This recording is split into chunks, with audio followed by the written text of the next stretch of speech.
Bueno, Corillo, arrancamos en otro podcast más de En Boca de Todos. Y en esta ocasión tengo un invitado especial que le voy a decir 2 o 3 porque tuve que yo venir para acá, para República Dominicana, a entrevistarlo. Esto es un doctor que yo conocí en un curso hace aproximadamente, ¿qué? 8 años o algo así. Sí, hace unos En Colombia. 7, 8 años. Y creo que los dos teníamos la misma pasión por la odontología y ahí fue donde de alguna forma conectamos y empezamos a hacer panas. Así que con ustedes el doctor Néstor Corto Real. ¡Vamos! Bienvenido, doc. Gracias, Gallo. Gracias por la invitación, por tenerme siempre tan presente. Y nada, se te dio. Estamos aquí.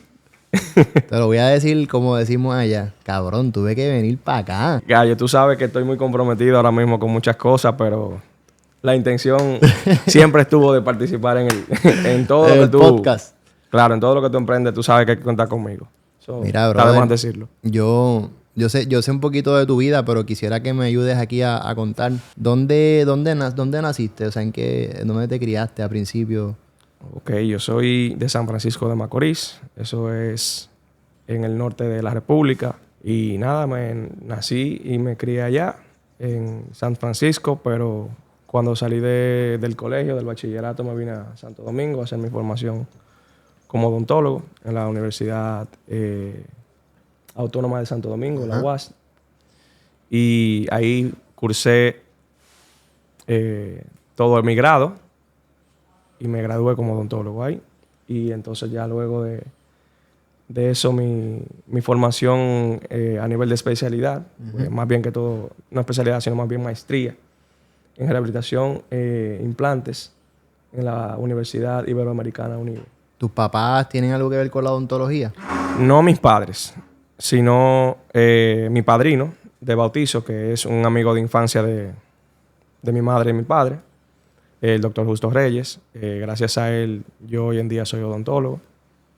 Él fue mi inspiración, fue mi mentor, quien me introdujo en el área. ¿Y qué hacían o qué hacen tus papás? Mi papá es electricista y mi madre estudió administración de empresas. Siempre se ha dedicado a su carrera de administradora. Tengo que darle saludos, que eso me cuidaron a mi hermano cuando vino. Sí, Casualmente sí. Durante el huracán María, creo que fue.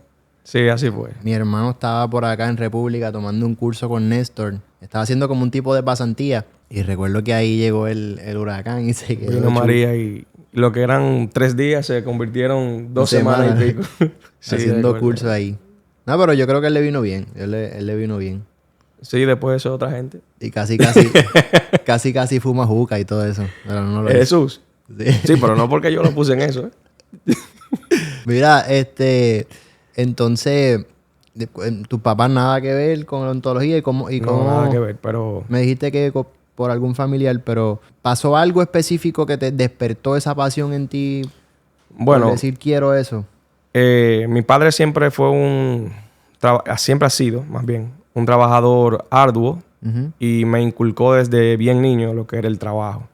Cuando yo no estaba en el colegio, en las tardes, siempre yo me iba con mi papá a trabajar. Cuando no tenía, obviamente, compromisos como el inglés y otras actividades. Pero llegó un momento, ya cuando yo estaba en el bachillerato, me imagino que para los 13 años más o menos por ahí, creo que estaba en primero o segundo de bachillerato, mi papá me dijo, ya tú te estás haciendo un hombrecito, tú tienes que ver qué tú vas a hacer para la vida. O sea, cómo tú te vas a ganar la vida en un futuro, porque ya prontamente tú vas a ser un hombre. Y él me dijo eso, eso se me quedó en la cabeza.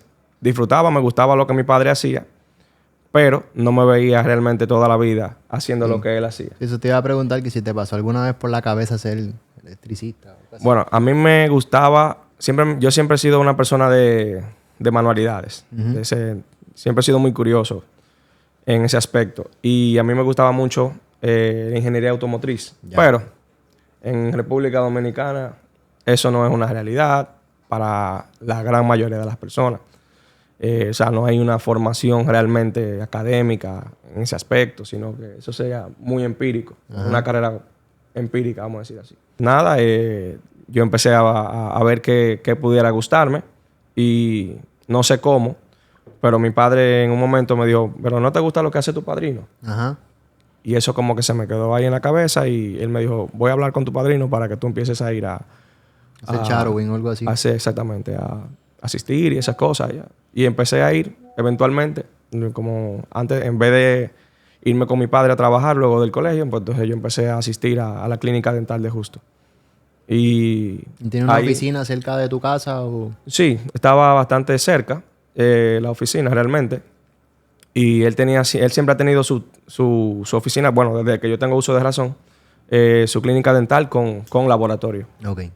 Bueno, yo empecé a ir a su clínica y justo me decía en ese momento, vete al laboratorio porque aquí tú no vas a hacer nada, no vas a aprender nada sacando la saliva con un eyector, me decía él. Y entonces yo empecé a interesarme por el tema del laboratorio y me gustaba hacer encerados y todas esas cosas que hacían. Me fui empapando de todo el proceso de laboratorio y eso me fue despertando el interés en la odontología. Sí, que entonces tú pasas a la escuela. Perdón, que te ibas a decir algo. Sí, o sea que lo que iba a decir era que eventualmente yo me vi interesado, pero más que todo yo siempre me interesé en la parte protésica. Eso o sea, yo desde que yo empecé a interesarme en lo que era odontología, yo sabía que lo que me apasionaba, lo que me estaba empezando a gustar era la prótesis. La prótesis. Entonces yo siempre, después ya, cuando estaba más claro de que quería hacer odontología, ya yo sabía que no era odontología, sino yo estaba estudiando para ser protésico, para ser un protecista. ¿Sabes qué? Algo curioso, que no sé si es algo distinto, ¿verdad? Aquí la especialidad se llama rehabilitación oral. Sí, rehabilitación bucal. Bucal. Sí. ¿E implantes dentales o no tiene esa...? Rehabilitación bucal e implantes, porque en las escuelas de acá, de República Dominicana, te forman también, no solamente en la parte protésica de implantes, sino también con un poco de la parte quirúrgica. Ya. Obviamente más enfocado en lo que es la rehabilitación, no tanto en la parte quirúrgica, pero también tocan un poco de la parte quirúrgica de implantes. Que no es lo mismo quizás que un prostodoncista o es bastante parecido a eso allá. Sí, yo diría que es un poco más abarcador, porque ya hay vamos a decir, hay una formación un poco más completa de lo que es simplemente prótesis, sino ya también hay un conglomerado de otros conocimientos como implantes y la parte quirúrgica de implantes que no tiene nada que ver con lo que es prostodoncia, sino que es más, vamos a decir, un poco más avanzado. Yo creo que allá ellos tienen también como que lo pueden hacer, pero obviamente depende de cada cual. O sea, como es opcional. Ajá. Okay. Bueno, me imagino que tienen sus requisitos. Quizás estoy hablando sin tener una base más sólida en eso. Tienen sus requisitos de poner algunos implantes, pero no sé, hay que ver cómo es la cosa. Digo que aquí igual, o sea, es más o menos lo mismo, pero obviamente, como tú dices, sí hay unos requisitos a nivel quirúrgico, pero obviamente hay quienes se interesan más por la parte quirúrgica que otros. Y esos quizás pueden sacar mejor provecho al programa académico, pero no realmente es que, hablando en cuanto al pensum de rehabilitación e implantes, no es que realmente sea la intención de que el rehabilitador sea implantólogo, sino es más enfocado en la rehabilitación, si me voy a entender, que en lo que es la parte quirúrgica. Pero a personas como yo, que me interesé mucho en la parte quirúrgica también, pues nosotros buscamos más conocimiento a nivel de educación continuada, hacer cursos de cirugía, que tienen que ver con reconstrucción de huesos, cirugía de implantes avanzada. ¿Y cuánto tiempo estudiaste? Porque en tu proceso tengo, obviamente, lo que llaman el bachiller, no sé, aquí igual. Es que aquí es como un poco diferente. Sí, o sea, allá no es bachillerato, pero ustedes tienen un lapso de tiempo que salieron de high school. Exacto. Y estudian directamente ya la profesión, ¿no? Exacto. ¿Y son cuántos años ahí? Eso es lo que nosotros llamamos el grado. Ajá. El grado de odontología. Eso tiene un lapso dependiendo de la universidad. Por ejemplo, yo soy egresado de la UAS. La UAS es un poco más tardía, o sea, dura un poquito más el pensum, porque en la UAS son semestres, no cuatrimestres o trimestres como en otras universidades. Entonces eso hace que sea un poquito más largo el proceso. En la UAS se supone que son unos 5 años y 8 meses aproximadamente. El que estudia en la UAS sabe que es un poquito más, quizás 6.5, 7, dependiendo de algunas cosas como el proceso de admisiones, porque la UAS es pública, es gratis, pero lleva un proceso más riguroso para entrar a la odontología, porque la odontología es una carrera tan práctica y ilimitado cupos por el hecho de que tienen que hacer prácticas y estar en una clínica, y obviamente la clínica tiene que tener capacidad para cada estudiante que esté en el programa. Por ende, en la UAS hay un proceso de admisión que debe de agotarse, que no es como otras carreras en la universidad, que tú puedes simplemente apuntarte y cursar tus carreras y ya, sino que hay un proceso más minucioso. Y entonces después empiezas a practicar o vas directamente a la especialidad. Yo, en mi caso particular, yo duré un año y medio aproximadamente, fuera de la universidad sin estudiar. O sea, yo hice mi grado y me regresé a San Francisco un año entonces a llevar el laboratorio de mi padrino, de Justo. Específicamente a trabajar con sistemas CAD/CAM. En ese momento... Ahí estabas con Sirona. Sí, ahí estaba trabajando con Dentsply Sirona. En ese momento, hablar de tecnología era algo muy, muy nuevo, muy novedoso.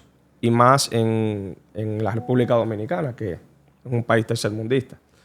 Pero nosotros, gracias a Dios, tuvimos la oportunidad de, en una época muy temprana, tener acceso a ese tipo de tecnología y tenerlo en un ambiente tan controlado como una clínica privada. Claro. Entonces... Sí que podían ver igual los resultados y seguir mejorando. Sí, claro. O sea, fue buenísimo yo tener ese contacto con ese tipo de tecnología a tan temprana, vamos a decir, tan temprana mi formación. Fue un año y medio más o menos de muchísima formación, muchísimo. O sea, yo siento que yo aprendí en ese año y medio lo que no aprendí en los 7 años o 6 años y pico que duré en... Realmente. Ya venías con otra mentalidad. Sí, claro. Mira, entonces antes de empezar con las preguntas un poquito más intensas, nosotros siempre a nuestros invitados le enganchamos un jury. Y como tú has tenido cambios. No, mentira. Te quería joder, pero pásale el jury, por favor. Tienes que enganchártelo, bro.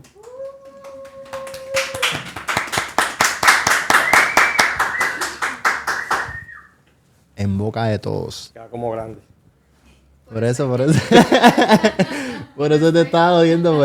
Que el gallo... un como coro interno, como dicen, pero que el gallo... Como Néstor ha tenido cambios en su físico. Cuando trabaja mucho, pues...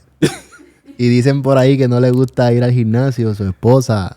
No, eso es mentira, Bueno, Corillo, primera pregunta. Implantes dentales. ¿Qué prefieres? ¿Colocarlos tú, que tienes tu expertise, o prefieres delegárselos a algún especialista en eso, que se haya formado estrictamente en ese tema? Mira, como profesional me siento en capacidad de muchas cosas por la formación que he tenido hasta este momento. Pero nosotros debemos, como profesionales, conocer los límites que tenemos y hasta dónde nuestro conocimiento nos permite, vamos a decir, abarcarnos. Y yo creo mucho en delegar funciones, en que cada quien debe de hacer lo que puede manejar, lo que es fuerte, lo que es su fuerte, ¿verdad? Entonces yo, gracias a Dios, tengo un círculo de amistades, de colegas con el que he crecido y que hemos constantemente estamos compartiendo conocimiento y creciendo como de esa manera, ¿verdad? Yo siento que tengo el apoyo de muy buenos clínicos como para solventar cualquier tipo de situación. Dicho eso, yo me arropo hasta donde la sábana me da, como dicen. Yo hago casos clínicos, tengo muy buenos casos de implante, pero, como bien voy diciendo, uno debe de saber cuáles son sus limitantes y aprender a delegar esas funciones. Cirugías que son muy abarcadoras y cosas así. Yo tengo mi equipo con el que trabajo, el doctor Eric Mota, con el que me apoyo muchísimo. Eric. Sí, Tienes que venir, Eric. Sí, yo quería que él estuviera aquí con nosotros, pero pasaron situaciones. Pero tranquilo. Entonces, él no se nos va a escapar. No, yo sé que sí. Ni Marino. Hasta Marino vamos algún día. Que, by the way, estamos aquí en las facilidades de Dental Flexible. Gracias por prestarnos este espacio para poder hacer este podcast. Y tenemos un sorteito por ahí que ya, me imagino cuando ya este podcast salga ya van a estar los ganadores disfrutándolo, pero parte de esto. Mira, brother, entonces, yo he visto que tú haces tus guías quirúrgicas, haces tus guías también para colegas, ¿verdad? Sí, así es. Y estás también en el laboratorio. Cuéntame un poquito de cómo surge esa iniciativa de hacer esa parte de las guías. Bueno, eso, ¿cómo te puedo decir? Yo soy una persona muy, muy curiosa y muy autodidacta. Como yo estuve comentando hace un momento, yo tuve la oportunidad de tener roce con lo que es tecnología dental en cuanto al flujo digital. Ajá. A muy temprana edad de mi formación. Y bueno, ya hace mucho tiempo que yo vengo aprendiendo de todo lo que tiene que ver con odontología digital, informándome. Y la parte quirúrgica, pues siempre ha sido también de mi interés. Entonces, ahí aprendí a manejar lo que son programas de planificación y programas de diseño de guías quirúrgicas. Y bueno, se me presentó la oportunidad en un momento en el que una casa comercial se acercó a mí y me dijo, mira, estamos necesitando a alguien que nos ayude con el diseño de las guías quirúrgicas porque vamos a montar el centro de planificación en el país. Ya. Y pues entonces quedamos un acuerdo con esa casa comercial y ellos empezaron también entonces a formarme un poco más de lo que ya yo conocía en ese momento para el tema de planificar sus guías quirúrgicas. Hasta hoy en día estamos trabajando en conjunto. Yo soy quien les planifica las guías a esa casa comercial y pues también ya tenemos un manejo más global, más completo, porque no solamente manejamos esa casa comercial como tal, sino ya todos los sistemas de implante y diferentes tipos de sistemas de softwares de También hacía o hace Stock Over Guys, ¿verdad? Como Sí, claro. Todo tipo de... ¿Y esas te las manejas con Eric o esas tú las haces? O sea, ¿tú haces la guía y le pasas a Eric la cirugía? O, Sí. Bueno, no solamente con o Eric, cirugía sino así con... las manejas tú.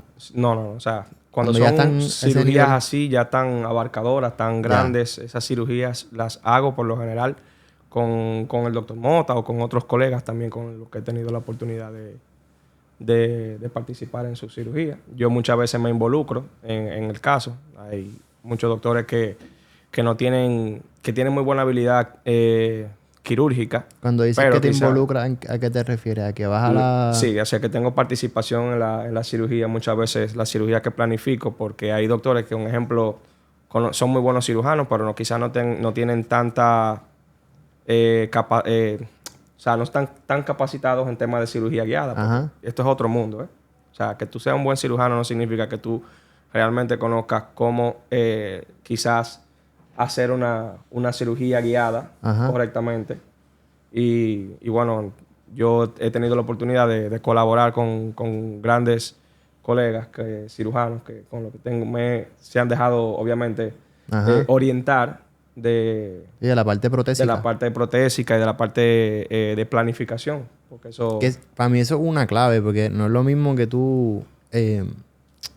obviamente tienes el conocimiento de la parte de cirugía y toda la cosa, pero si no tienes la parte protésica estamos perdiendo ahí. No se puede desligar una cosa de la otra realmente. Entonces, entre SP1, SP2, SP3, ¿qué prefieres? Es que eso no es preferencia. Sí, obviamente depende de la situación. Eso, exactamente. Pero tratas de hacerlo la SP1, por ejemplo, lo más posible o... Vuelvo y repito, yo entiendo que eso no es preferencia. O sea, el caso clínico debe de proporcionarte la opción de tú hacer una prótesis tipo PF1, que esa sería la idealidad, pero muchas veces no tenemos eso. Muchas veces, y aquí en República Dominicana, ese tipo de pacientes vemos que son escasos. Muchas veces los pacientes cuando ya van a atender ese tipo de atención odontológica, pues están en condiciones que están muy, muy comprometidas, muy deplorables. Entonces, mayormente estamos haciendo prótesis tipo PF3 o híbridas, como generalmente la conocemos. Por eso mismo, porque su condición no permite muchas veces que se hagan una tipo PF1 o que conllevan grandes reconstrucciones, lo cual eso limita muchas veces a hacer ese tipo de cirugías. ¿Y te prefieres ir directamente al implante o multi-units? ¿Cuál es tu decisión Siempre en ese y caso? cuando se pueda, o la casa de implantes más bien te lo facilita, es mejor trabajar bajo intermediario. O sea, un intermediario o multi-unit por la pasividad. Es mucho más pasivo y es mejor hacer prótesis que sean a intermediario que hacer directamente a... Sí, igual puedes hacer cambios de angulación y todo. Exactamente. Permite tener mucho más ¿Sabes que estaba viendo? opciones Todavía de nunca he rehabilitación. probado que hay como que unos multi-units customs que vi en True Abutment. Y todavía es la hora que no los he probado, pero los vi hace recientemente. Sí, eso también está... ¿Has Hay muchas visto? opciones hoy en día para rehabilitación de implantes. Y cada día salen cosas nuevas como tornillos dinámicos para corregir angulaciones y cosas así que... Y en esa parte igual de los tornillos dinámicos, ¿qué te parece eso? Bueno, es una opción muy buena con sus ciertas limitantes, pero es una opción muy buena para solventar algunos casos que realmente complicarían la rehabilitación con... ¿Qué limitante puedes ver ¿Qué en limitantes un... puedo ver? Bueno, en caso de la República Dominicana, no son muy accesibles. O sea, Ya. no todo el mundo los ofrece. O sea, no toda la Ajá. casa de implantes tiene ese tipo de tornillos, lo primero. Ya. Mayormente esos tornillos son aftermarket, como Ajá. dicen. O sea, no son propios no nativos de la casa comercial, Ya. sino que son genéricos. Y no tenemos distribución mayormente de esos componentes acá en el país. Esa es una de las limitantes. Otra limitante también es que no son compatibles muchas veces con todas las casas comerciales. Quizás haya temas de compatibilidad, esas cosas, que también traiga su dificultad para la rehabilitación. Y en el tema de la chimenea, por ejemplo, una corona que tú diseñas en Exocad, que ya el software te deja esa chimenea como que cortada, ¿cómo tú pudieses hacer para que el tornillito el espacio del tornillo sea más directo? ¿No, no hay alguna forma de tú hacer un cambio ahí? Porque yo he visto en muchos casos que literalmente la chimenea me la hace bien grande, la parte lingual. Y entonces he visto otros que no sé si es que lo hacen manual, pero la chimenea queda bien pequeñita ahí. Sí. Tú dices Tal en el cual. caso de los tornillos dinámicos, ¿no? Ajá. Tornillos Bueno, dinámicos eso, con todo y componente. exacto, con el componente dinámico. Pasa que eso depende de la librería de implante. Como si la chimenea, el formato de la chimenea viene dado por la librería de implante. Ajá. Entonces, eso, si tú lo haces directamente con la librería utilizando los scan body, tú no puedes modificarlo. O sea, tú no puedes, Ya. no hay forma de que tú puedas modificar el formato de ese componente. Pero ahora, yo entiendo que esas personas que pueden hacer esos formatos un poquito más pequeñiñitos, Ujú. que muchas veces son más convenientes, lo que hacen es que escanean el componente y agregan a la chimenea de manera manual. Ya. O sea, no trabajan directamente con el scan body, sino que están haciendo un flujo analógico digital. ¿Me voy a entender? Sí. Sí Entonces, que es eso, como un cambio. una combinación. ¿Sabes que hace escasamente una semana, posiblemente sea el podcast que salga antes que no, mentira, 2 antes que entrevistamos a Roland Bond allá en Chicago. Ese tipo está basado, brother. Es como que otra cosa. Es un chiste. Sí. Y parte de las cosas cómico. que decía en la adhesión al circonio, él me estaba diciendo, a veces nosotros hacemos estudios y todo esto de adhesión al circonio, llevamos 15 años estudiándolo, pero viene este laboratorio X, compra bloques baratos y no es lo mismo que los estudios que nosotros estamos haciendo, que, por ejemplo, con Amanguirback o con alguna de estas casas comerciales respetadas. Entonces, ¿qué piensas de esa parte de la adhesión al circonio? ¿Cómo te ha ido? ¿Cómo han sido tus resultados? Bueno, en cuanto a la adhesión al circonio, yo te podría decir que todavía estamos, vamos a decir, en pañales. Todavía, o quizás es que nosotros lo que entendemos como adhesión, quizás no sea igual para una circonia que para una cerámica vítrea. Ajá. Entonces quizás estamos exigiéndole al material algo que no nos puede brindar. Hoy en día tenemos buena adhesión al circonio, pero tiene sus limitantes. Entonces, desde mi punto de vista, más que una adhesión, es una cementación que nosotros tenemos. O sea, yo entiendo que todavía dependemos mucho del famoso res o ser en español. O sea, necesitamos tener preparaciones, en este caso los componentes que sean lo más retentivos posible, que sean lo más cilíndricos posible, que no sean tan cónicos. Uh-huh. Por eso es que tenemos muchas veces tanta dificultad con el tema de los componentes para las híbridas, porque son muy, muy cónicos. Y realmente donde he tenido peor experiencia con temas de adhesión han sido precisamente con esos componentes que son para las híbridas. Porque sí, con los que son más rectos o no son tan... Exacto, son muy cónicos, no tienen tanta retención y eso hace que, bueno, entonces dependa mucho de la adhesión. Entonces, cuando se depende tanto de la adhesión en implantes, pues no es muy bueno realmente. ¿Y en cuanto a laminados como tal? En cuanto a laminados, bueno, hoy en día tenemos una opción. Con Marino estuve hablando al respecto hace unas semanas. Hoy en día podemos nosotros hacer un tratamiento de superficie con materiales que convierten, vamos a decir así, la superficie adhesiva de la circonia a disilicato de litio. Esto lo que hace es que hay un recubrimiento de ese intaglio con un material que lo que va a hacer es que es como si fuera un glaze, pero en disilicato de litio, para que se adhiera químicamente a la superficie de la circonia. Y bueno, y este glaze nosotros podemos grabarlo como si fuera una cerámica vítrea y conseguir entonces una adhesión real a lo que es esa circonia. Por ende, los valores de adhesión son mucho mayores que adheriéndonos directamente a la circonia. ¿Y creará un espacio de esa...? Sí, claro. Eso conlleva de tú interpretar el espacio que tú vas a necesitar para la cementación y el espacio para este producto, para este tratamiento de superficie. Por ende, en el diseño nosotros lo que hacemos es que si normalmente necesitamos 80, 100 micras, por decir un número, de espacio entre lo que es la corona y la preparación o la carilla y la preparación, nosotros estamos dando unas 60, 45 micras más. Entonces estamos hablando de 120, 140 micras de espacio. Para nosotros poder darle ese espacio. ¿Y ese grabado lo hace en boca o en laboratorio? No, el grabado lo puedes hacer clínicamente. En boca no, clínicamente.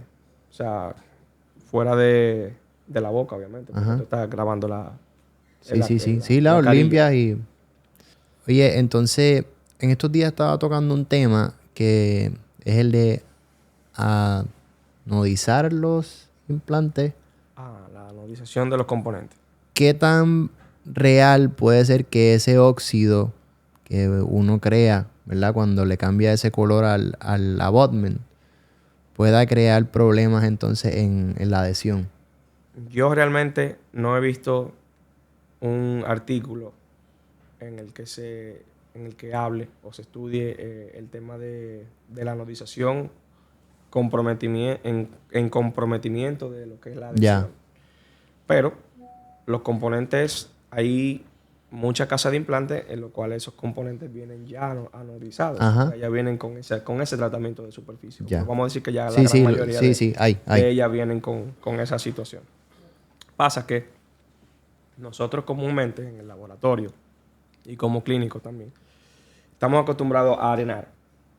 Ya en el proceso de arenado, si nosotros arenamos ese componente, pues nosotros estamos literalmente quitando. Sí, lo removemos todo. Estamos removiendo lo que es el tema de la anodización. Por eso hoy en día se está hablando de la anodización en el ambiente laboratorial.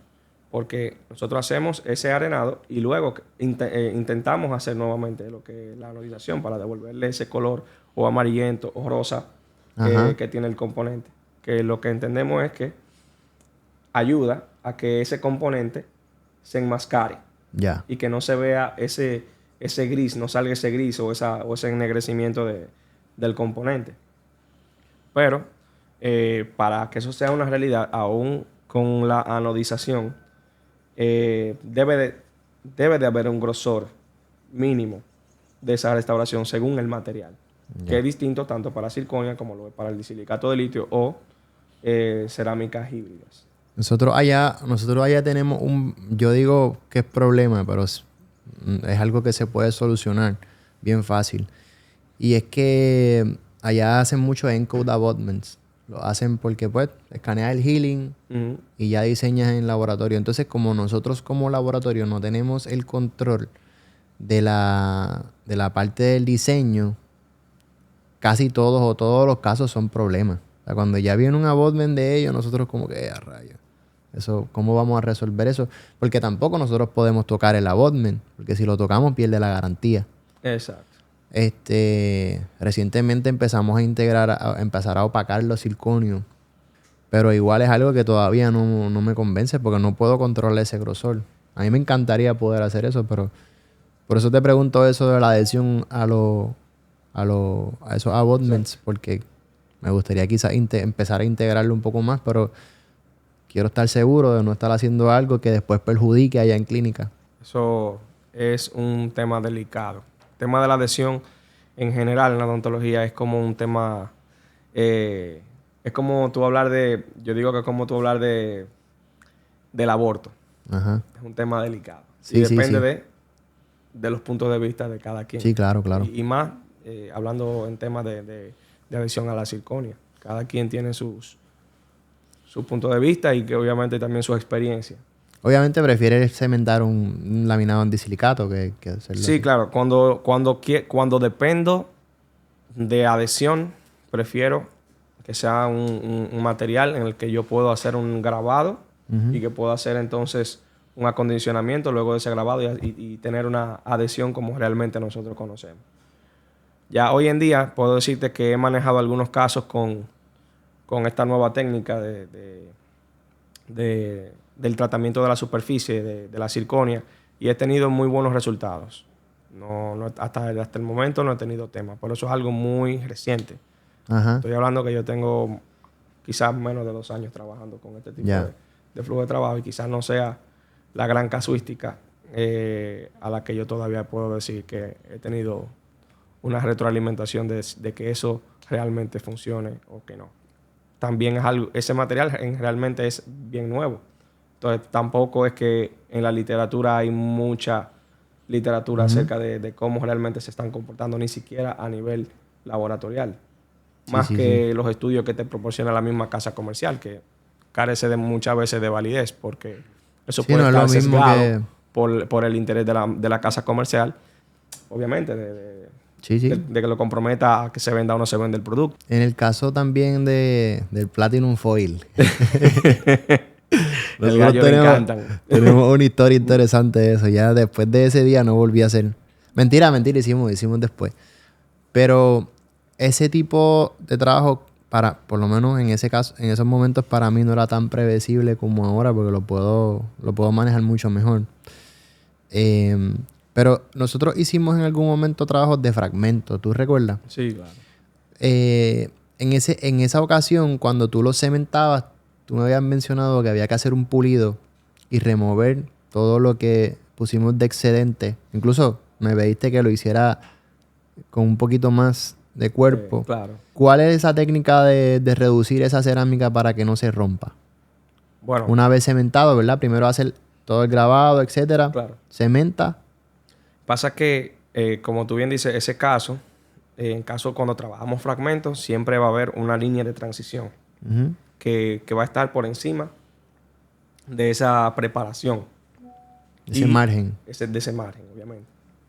Entonces, en esos casos, nosotros debemos de tener, en el caso de la restauración, debe de hacerse con un grosor un poco mayor, como hicimos en ese momento. Ajá. Para nosotros poder clínicamente nosotros llevar esa restauración a que muera en 0 grados, pero eso debemos hacerlo luego de la cementación, porque si hacemos eso antes de, pues no garantizamos de que vayamos a cubrir realmente esa preparación a 0 grados, sino que es muy probable que nosotros nos quedemos cortos. Ajá. Y si nos quedamos cortos, pues entonces no va a haber una línea de transición idónea, sino que se va a ver lo que es diente, lo que es un margen de cementación y lo que sería la restauración. Y eso es lo que nosotros tratamos de evitar en ese tipo de... Pero entonces si, por ejemplo, ¿cómo haces? ¿De lado contrario o de lado... ¿Cómo haces el pulido? No, bueno, eso se hace, ese tipo de pulido lo hacemos con diamante bien fino. Y lo que hacemos es buscamos la forma idónea. O sea, eso hay que verlo clínicamente. No puedo decirte de que le doy para uno, que le doy para Sí, otro, no es para adelante, para atrás, no es una técnica. Pero... no hay generalmente una técnica exacta, sino tú tienes clínicamente que ver pero, por ejemplo, cómo puede hacer dejas ese que la pulido. fresa... Porque sabemos que rota así o así. Exacto. Dejas que la fresa rote así No, o la no, traes para no, tú tener no. el control. Con el diamante no hay un lado Ya. en el que la fresa debería de girar. La diferencia es que con las fresas que son de multilámina. Pero como estamos hablando de una restauración en fragmentos de cerámica, nosotros debemos de trabajar con fresas de diamante, Ya. con fresas multilaminadas, porque las multilaminadas no van a conseguir la cerámica darle la terminación que nosotros estamos buscando. ¿Ok? Entonces, en ese sentido, el tema de la rotación no es realmente un problema. Pero sí, lo que sí es la secuencia de la granulometría de esos diamantes que vamos a utilizar tanto en la fresa como en los pulidores que vamos a utilizar más adelante de las fresas, ¿verdad? Porque debemos de llevar una secuencia de mayor granos a menor granos de grosor, obviamente, de esos granos, para que podamos conseguir un pulido correcto de esa superficie y posteriormente un brillo adecuado, porque obviamente, como estamos haciendo un pulido, estamos haciendo un desgaste, nosotros vamos a quitar ese brillo que tiene la restauración quizá en el momento en el que el laboratorio nos facilita totalmente. la pieza. Incluso eso no debería ni tener tinte cerámico ni nada. Exactamente. O intrínsecos. O sea, que vamos a colocar esos tintes dentro de una masa, de una última masa de porcelana para que no se vayan con lo que es el pulido. Exactamente. Hay tanto de qué hablar, bro. Hay mucho de qué Hay hablar. muchos temas. Mira, pues vamos a hacer uno último, porque ya también nosotros tenemos que coger vuelo. Recientemente adquiriste un equipo de Medit, el i900, ¿cierto? Sí, un scan intraoral. ¿Cómo te ha ido con eso? Excelente, muy bueno. Muy buena máquina. ¿Qué es lo más que te ha gustado del sistema? Bueno, la versatilidad que tiene el escáner en cuanto a el cambio de tamaño de puntas. Eso es muy bueno porque hay diferentes situaciones clínicas. Tenemos lo que son las puntas pediátricas. Tenemos también las puntas más grandes que son para nosotros poder tener un mayor campo de visión y hacer una mejor captura en pacientes edéntulos. Y eso es una de las grandes ventajas que tienen hoy en día ese scan. Porque hay otras casas comerciales que tienen solamente vienen con una punta, por ejemplo. Y te limitan a que sean esas puntas grandes o esas puntas muy pequeñas. Entonces eso es una gran ventaja que tiene ese escáner, el i900. Otra gran ventaja que tiene es que la casa Medit se ha preocupado mucho porque su software no solamente sea de escaneado, sino también brindarle otras cosas, otras experiencias al usuario. Como que ya hoy en día tú puedes hacer tu propio diseño de provisionales o diseñar modelos para tu poder imprimir. Porque tú tengas un escaneo no significa que ese scan esté apto para imprimir. Si tú no generas un modelo, no lo puedes imprimir. Y otras muchas funciones que tiene como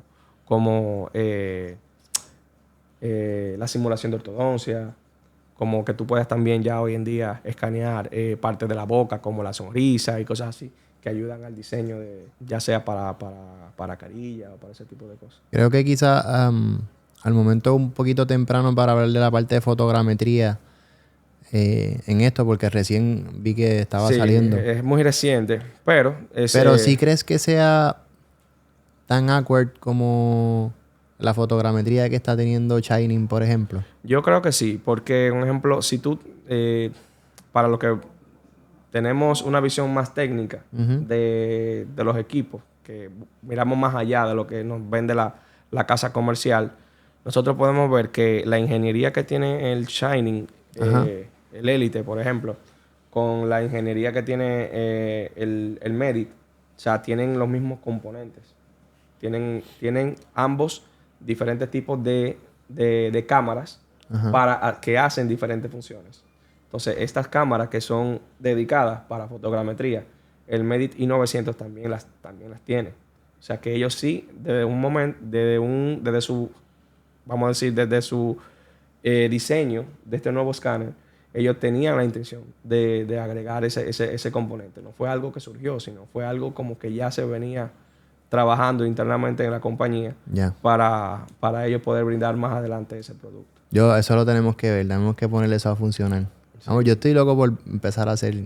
Sí, yo también quiero ya casitos de fotogrametría, mano. Mira, ¿te acuerdas de alguna palabra de Puerto Rico? ¿Alguna palabra que tengamos nosotros en Puerto Rico? ¿Cuál es la que más se te viene a la mente?